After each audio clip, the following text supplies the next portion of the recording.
in church land, we say a lot that you can't outgive God. Yeah. Maybe we need to have a battle, see who can outbold prayer the other one. That sounds like a horrible idea. Welcome to the Far More Podcast. Hey, Liz. Hey, Jason. All right, you were yawning earlier. You gonna get through this one? By the power of the Holy Spirit inside All of me, right. yes, That's we're going to right. get through this one. Can we just dive right in? Let's do it. I love to start the episodes with that sometimes because I like to see what your reaction's going to be. When I say just jump in and do it? No, when I say, can we just dive right in? I'm waiting for that day when you're like, No? no. Well, No, let's listen, talk about other things Hang first. on. We know I'm not the small talky kind. So I'm like, oh, we're going right into the thing? Yeah. Yes. Let's get to Yes. the meat and potatoes of the episode. So in our last episode, we talked about Paul, and I just think maybe in keeping with ambassadors of the faith, let's talk about James. Okay. James being the brother of Jesus. Was he a half brother? But how about that standard anyways? The brother of Jesus. Well, right. I mean, but here's the thing. James, during Jesus' public ministry, he didn't believe. He was not a quote unquote believer. It was not until after Jesus' death, burial, and resurrection that James came to be a believer. So my first thought is, how can you walk alongside Jesus his whole life, see what he's doing, and not believe? Well, the thing is, and choose not to believe, right? Again, it's his brother. Yeah, so James chose not to believe, as I'm sure he was paying attention to Jesus' ministry, as his brother. Now, I'm an only child, so I can't relate to this, but I do see sibling dynamics in our kids. Oh my gosh. Right? And they don't believe each other in anything either. So, or choose not to. So, well, yeah. But if you think about Jesus's public ministry, he was performing miracles. Well, there was a lot of people that were claiming to do miracles too. Not many people were claiming to be the Son of God. That's fair. Right? But I think the fact that James did become a follower of Jesus post-resurrection, just like Paul, is another fact point in history for me. That Jesus actually did resurrect from the dead. Right. That he did what he said he was going to Correct. do, and that it actually happened. Correct. So you go, I don't believe you, I don't believe you, I don't believe you. You died. You showed back up, and I spoke to you and talked to you. Okay, I'm kind of in on that. Right. Kind of hard to disbelieve Correct. after that sort of transformational moment. I think for me, James is one of the big fact points in the Bible that he did, being his brother, not following him during the ministry, experiencing Jesus post-resurrection, then goes on to be a disciple, if you will, Yeah. is just another fact point that Jesus did raise from the dead. Well, what's even crazy, well, it's not even crazier, but what's crazy to me is in the book of James, I believe it's like verse 1, maybe verse 2, but it's in the first chapter. James literally refers to himself as a slave. Now, this is in the version that I have, a slave of God and of the Lord Jesus Christ. So he's going from one extreme, just like Paul, he's going from one extreme to the other. And that, again, it's convicting, it's inspiring. But what I do love about the book of James, even though it is a wildly challenging book, It's one of my favorites. I know it is. It's that James gave us practical ways to live out our faith, which I think is that one of the reasons you love it so much? Yeah, because you are such a practical person? Well, it's an action-oriented book, right? Yeah. It's not just using words like believe. It's, hey, believe and do this thing. Yeah. And you're doing this thing because you believe, and it's showing how they're connected. One, and you're talking about him being a slave. He's pragmatic in his language too. Like, count it all joy when we face trials, because we're going to, but that's how we grow. Right. So he calls it out on the front end, and it doesn't pull any punches for me. And that's, I like the directness of it. You sure do. There is no beating around the bush with you. It is, this is how I feel. Take it or leave it. And I'm like, okay, let's go. Let's go. That's what James is doing, is saying, I'm going to call it. I'm a slave. I'm surrendered to this thing. Pushed back for years. This is my brother. But clearly he's the real deal, because I've experienced him after he rose from the dead. Yeah. Well, gosh, could you imagine being the brother? Maybe it's actually, in some ways, it made being Jesus's brother easier. Him not believing. Because could you imagine if he had chosen to believe, to be the brother of Jesus, knowing full well who he was as the coming Messiah? How do you even measure? You can't. You can't. Number one. So you put him in either one of two camps. Either you're saying my brother is the son of God, or you're saying my brother is crazy. Which he did. Correct. Those were the only two conclusions you could come to. Yeah, and the Bible even says Jesus's brothers. So that was interesting. Mm-hmm. I didn't know he had multiple brothers. Pretty much called him a lunatic. Well, thanks a lot, family. Thanks for the familial support.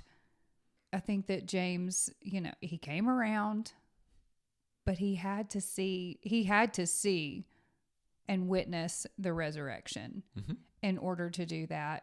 I think that's why I appreciate James so much. He had to see that. He had to be an eyewitness to it. It wasn't just hearing stories. It wasn't just blind faith. It was, I had to see and experience something for me to be all in. Well, but what is great is that he talks about how genuine faith results in a transformed life. Ergo, if you experience genuine faith and you have had a transformation, your actions will naturally follow. And I think that that's one of the other things you appreciate. Or is it a challenge for you? I mean, it's definitely a challenge for me. I think the key point in your statement there was an actual transformation. Mm-hmm. Right? Not a manufactured one, not an academic one. Like a real transformation leads to actual change. One of his big calls to action is to live a consistent lifestyle, and that's the one that discipline that I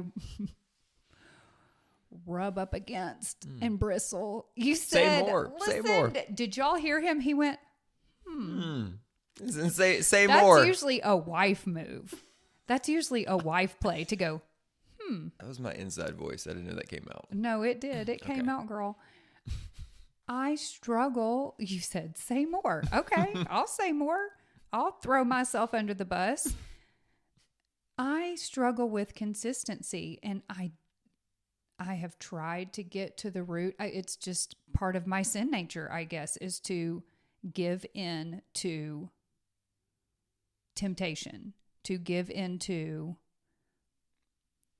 wanting something that I know I shouldn't have. I don't know. But I struggle with discipline. I struggle with consistency. I can white knuckle it for only so long. But I mean, when I white knuckle it, when I really convince my mind, when I get my mind on board, it's still a white knuckling. But in my mind, I have convinced myself that I'm transformed. Does that make sense? Are the words I'm saying making sense? Yeah, but go back to what we said the other episode. White knuckling means you're holding on to something. You're still holding on. You haven't truly surrendered the thing. Right? But listen, hear me. I'm hearing you. In my mind, this episode has taken a little bit of a turn, but that's okay. In my mind, I truly do believe that my transformation has happened. But then I get tripped up. So I think that's part of the challenge. Maybe it's not what your mind believes doesn't matter. Why don't you pressure test that, right? That's the point of what James says in terms of trials. Your real faith doesn't come out. Your growth doesn't come out until you have trials and tests. Yeah. And so I think it's forget mentally where you think you are. Okay, pressure test that. Well, yeah, the pressure test shows and reveals that this girl, Right. So why don't we connect that even to the still bold struggles. prayers? When you think you have a thing under control, maybe the prayer is, okay, Lord, test me in this thing. No. Ooh. Why would Ooh. you say, shh, Ooh. he can hear you. Boldness over you, girl. He can hear you. Stop saying Right? that. Yeah. But I think that's what it is. It's like, instead of saying, okay, I clearly got this. Lord, search me, test me. Do I? Do you want to know when he searches me and tests me the most? Come on. This season. Why is that? Because I love Christmas time. Do not get me wrong, y'all. Do not hear me incorrectly. You use the word hate. You started out with the word hate. That's a strong, dirty word. I cannot stand colder weather and dreary weather. I get, if seasonal affective disorder is real and it's not just some manufactured psychoanalysis diagnosis, if it's real, I have it. And I have to fight against getting all up in sad feelings and wanting to. I think I've talked in so many previous episodes about crawling under the covers and hiding from the world. Y'all, I'm really stable, I promise. Ish.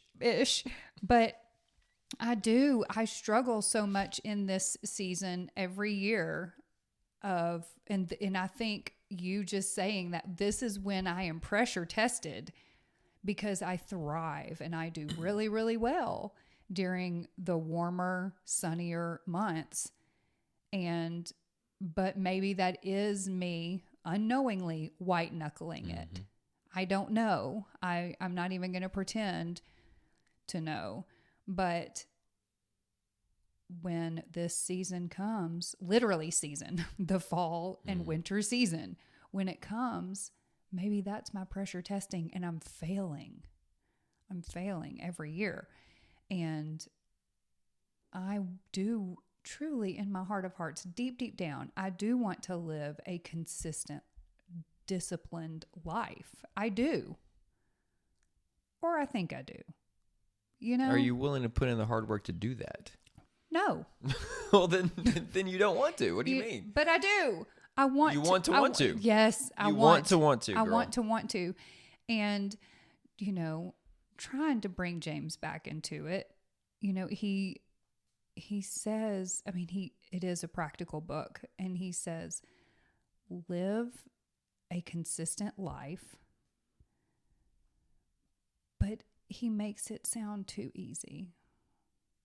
I don't think he makes it sound easy. I think he's just matter of fact with it. He kicks well, to me, when somebody says something no. matter of factly, to me, it means that it should be easy. He starts out the book saying, I'm a slave to Jesus. Well, yeah, that's not easy. Nothing about He that starts word it is off. easy. Talk about counting all joy for the trials you face. Like, none of those things are easy. No. I don't think of trials and joy in the same equation. They don't go together. One yes. of these things is not like the other. That's right. So I think he's calling out in the beginning. Like, let me tell you right out the gate, this life isn't yours. Maybe that's and it's part going to of be it too. hard. Yeah. You're going to be faced with trials, but the reason you're going to have trials is to pressure test you and to grow you in your faith. It's not to harm you. It's not to take something away from you. It's actually to grow you.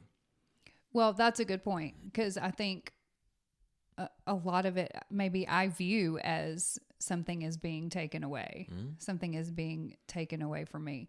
And, you mentioned something in the episode on you giving up alcohol. You mentioned how giving it up basically showed you that you're not missing out. Do you remember saying that?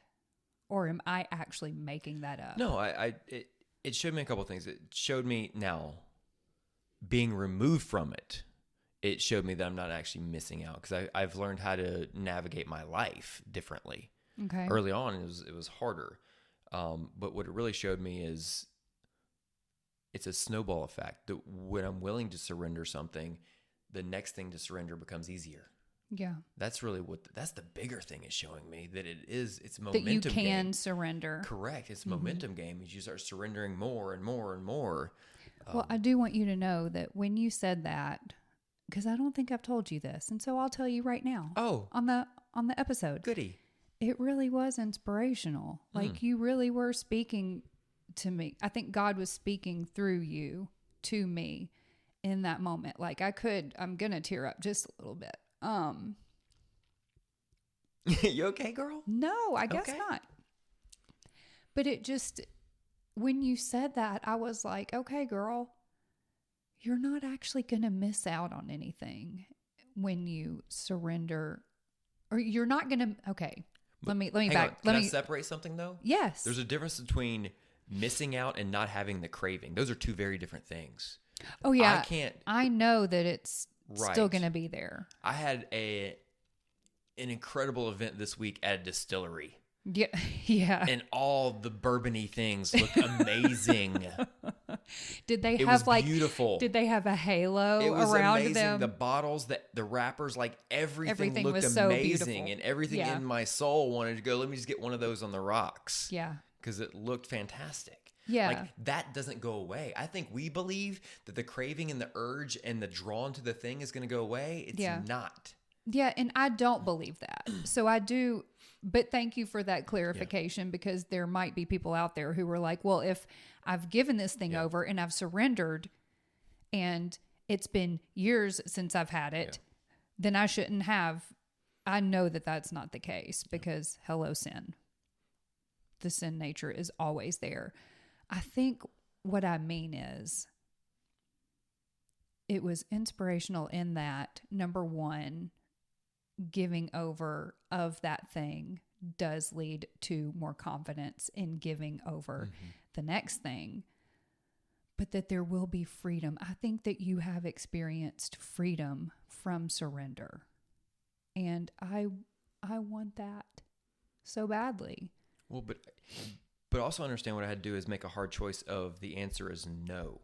It's not I get to manage this thing. It's I had to eliminate this thing. Yeah. And I think that's the choice It's most people. It's complete surrender. Yeah, most people aren't willing to make that. They want to feel like they want to get to a place where they can manage a sin or manage something, not actually surrender and get it down to zero. Give it up. Like zero. Completely. Correct. Yeah, and that's hard, obviously, or else I would not have just broken down in a few tears. Y'all saw nothing. That's okay, girl. Every now and then. So something else that James says, this is a slight pivot here. Thank you. I appreciate the pivot. He talks practically about serving people. Mm-hmm. He talks practically about serving orphans and widows. Mm-hmm. The marginalized. Yeah, and when I went back, actually, and I pulled up James, and I'd written in the margin of my Bible after I underlined that, and I said, how often are we just spending time blessing the blessed? Oh. Right?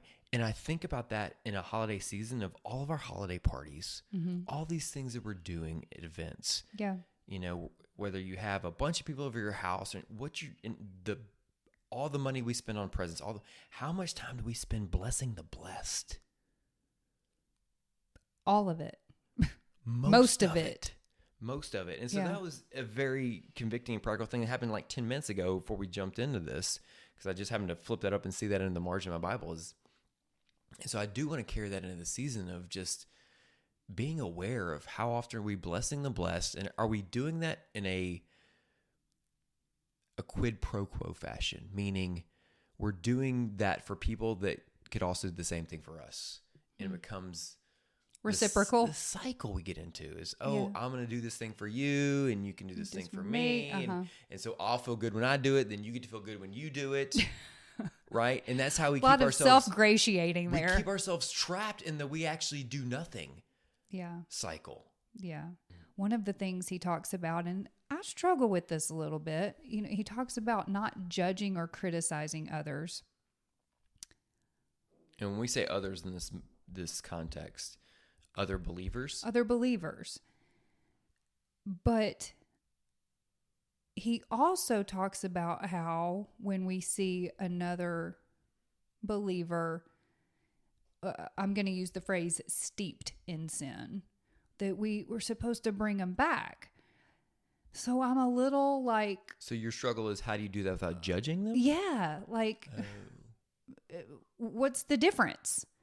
Well, I think the Well, difference then is, help me. the difference is intent on that. Is it coming from a place of love Versus or judgment, which is not judginess. love, right? Love comes from a place, judgment comes from a place of pride. I'm better than. I don't have that sin problem. I can clearly see your sin problem, even though you can't see it. That comes from a place of pride. Yeah. Well, and we've talked about that before, how it's so much easier for us to see, Of course. everyone else's sin than it is our own. Yeah, but I think before you approach those conversations, you better make sure you're prayed up and filled with the Spirit. Well, yeah, because we can end up doing so much more harm than good. I mean, driving people away from God.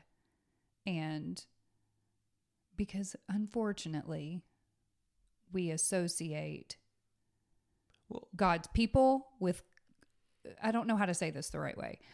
Who was it that said it's not your Jesus that I don't believe in? You know what I'm talking about? It was Gandhi. The Gandhi's quote? What is Gandhi's quote? Because I'm like completely shredding it. It's basically, I like your Jesus, I don't like your Christians. I like your Christ. It's not your Christ I don't like, it's your Christians. And we need to get out of our own way, I think. Well, I think we said this before. It's not our job to fix people. It's our job to point people to Jesus. Yeah. I think we get in the fixer mentality. It's my job to fix you. Okay, and so in order to fix you, I have to show you that you're broken. No. My job is to love you. Which that would be judging, right? Right. My job is to love you and point you to Jesus. You know, for me, I think I almost come from a place of, oh, thank goodness. Thank goodness you're broken too. You know what I mean? Yeah. It's a place of not appreciation. I don't appreciate that they're broken. I don't want them to be broken, but I do. My initial thought is, oh, thank goodness I'm not alone. Well, but okay, let's bring it just to our dynamic. No. I'm definitely not good at it in our dynamic. I have a more, you're broken in this area, we need to fix you, attitude and approach than I have, okay, how do I point you to Jesus? Like, I want to point you to the solution of the problem because it seems obvious to me. I'm like, if you just do this thing better or differently or stop doing this thing. Oh, it's girl, real simple. if only. It's real simple. If only. Just don't. Hey, you know this thing that was bad for you that you keep doing? If you don't do it anymore, it'll be good. it'll be good. And I'm like, oh, yeah, because I didn't already know that. And I'm like, so if you actually decided to stop doing this thing, then you wouldn't do it we're going anymore. back to the deciding. Right. So that's a whole different episode. I am clearly not great at that as a husband of, let me just point you to Jesus. Do you realize that you're saying this on the episode? No, I understand. Like, you're saying these things out loud. This is your outside voice. No, this isn't your understand. inside voice. I understand the confession that's happening okay. right now. But I don't think this is new information for you. It's not for me, but you're saying it out loud for all of our 7 listeners. Yeah. They're going to hold you. I know a couple listeners who are invested in our lives, and I think they're going to call you out and hold you accountable for this. That's fine, but I'm also learning that, you know what, we're just going to figure out, we're just going to pray bold prayers together. So then I'm like, okay. You and me? Yeah. Oh, we are? Yes, Lord, break her of this thing. Oh my gosh, y'all. I cannot with this guy. You are so terrible. Listen, okay. Noted. Noted. For those who are listening, only the nostrils have been flared. That, you know what? Okay. You know how in in church land, we say a lot that you can't outgive God. Yeah. Maybe we need to have a battle, see who can outbold prayer the other one. That sounds like a horrible idea. And squash. I veto. Well, you were flaring your nostrils. You were like, I'm in this game. Now all of a sudden you're like, yipe. No. Hello, that's me. Okay. Wishy-washy as they come. You went confident for a second. And then, and then you were like, Okay. hey, let's outbold each other. Okay. Because I know you, and no. Because I know you. What does that mean? You're stubborn as all get out. And somehow you will manifest something into being and like, no. Okay. All right. No, we ain't. All right. We're not going to do that. You're not going to try to reverse psychologically mess right. with me Listen, here I thought we were either. supposed to pray bold prayers, but if you know you're out on that, then So we can James, delete that episode. Jason Brock, you better watch yourself. I know where you live. I know where you sleep. All right, so let's bring us back to James. What's he told us? You know one thing we didn't mention? What's one thing? He said to avoid favoritism.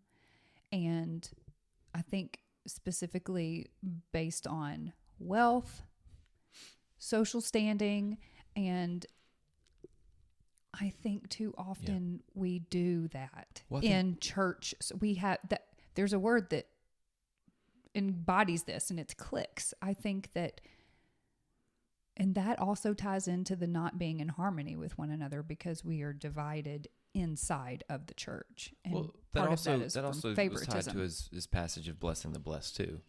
We Okay, that's really where a lot of that comes out is showing the favoritism, yes, and so let's get showing favor to the favored. right. Let's get all of our buddies together here and have a big cookout, and look, we're gonna spend hundreds of dollars smoking meat and hanging out. But that sounds like fun. I mean, I'm just being honest.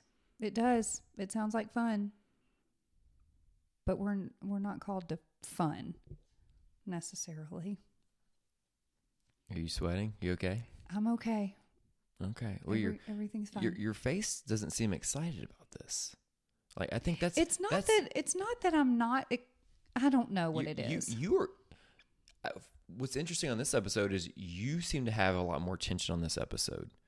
Normally I'm having the tension, but I think we're talking about like discipline and trials, and we're talking about trials, you're sweating, endurance, suffering, discipline. Yeah. And I'm like, that's my type. That's my type. Yeah. Well, hello, news flash, girl. Mm-hmm. We different.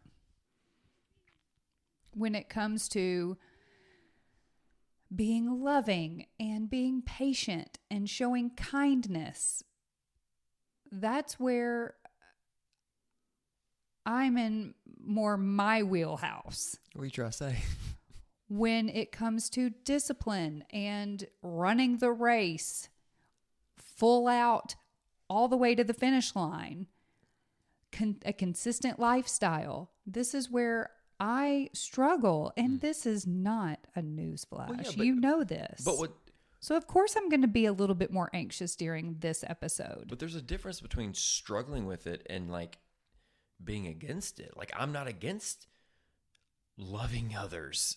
I'm not against those things. You like are physically bristling at some of these topics. Because it's so hard. That's why I am. How do you physically bristle? Your whole face is bristling. You have a bristle face. So if you're not watching this episode, apparently you need to watch so you can see my face bristle. Bristle. I have a bristle face.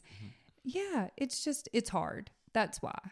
This is all hard and because challenging for me. You bristle at hard things. That's Yes. the difference. I lean into and love hard things. You do. You bristle if something's hard. You're like, nope. The more challenging something is, the more fueled up and fired up you get. Yeah. It puts me on empty. It puts your tank on full and you are full throttle. I am pushing. No, I'm not just pushing the brake. I'm putting the e-brake on. We done. Bye. I'm actually going in reverse. I'm going the other way. And so I need to lean into that. And I think that that's, I'm going to give a call to action to anybody who's like, oh my gosh, Liz, I am like you. I wish I was more like your husband, because I do. Every now and then, there are certain aspects of your personality and your just who you are that I wish I embodied more, and would love to say that I am working towards doing. But I think for those out there who can identify with me, I think the call for us is we got to just give it to God. And I don't say that in like a churchy, just give it over to God and pray about it and then do nothing. That's not what I'm saying.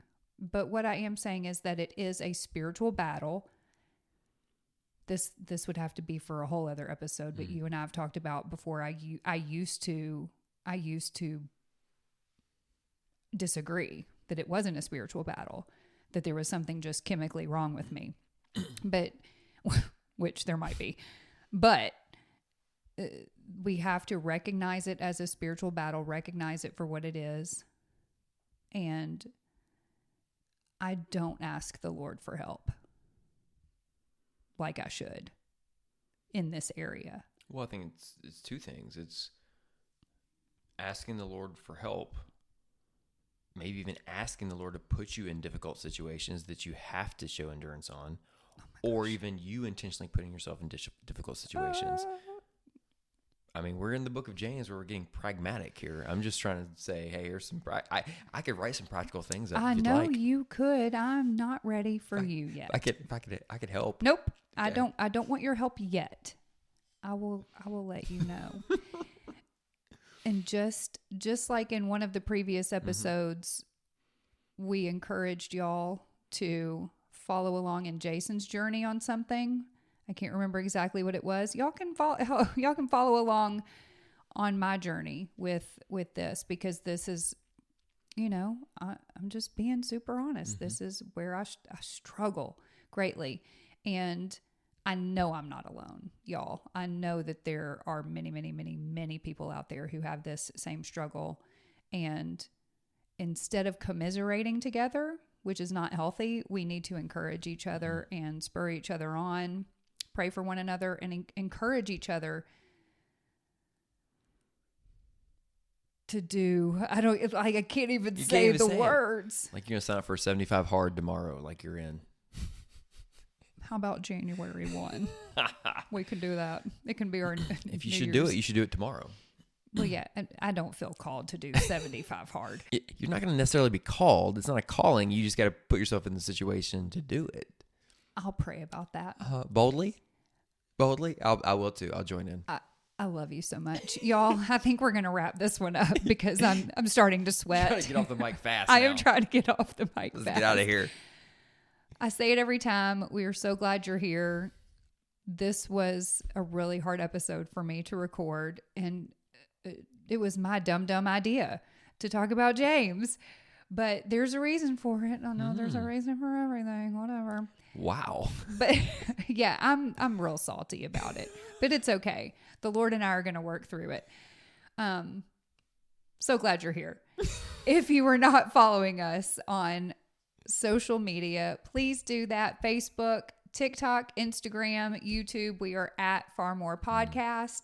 And will somebody please send me an email and tell me? You can send it anonymously from some like dummy email account. Just say, Liz, I struggle with this too. I just need a little bit of encouragement. I need to know. I just need to hear that there are other people who are like, oh my gosh, girl. Yes, I am right there with you.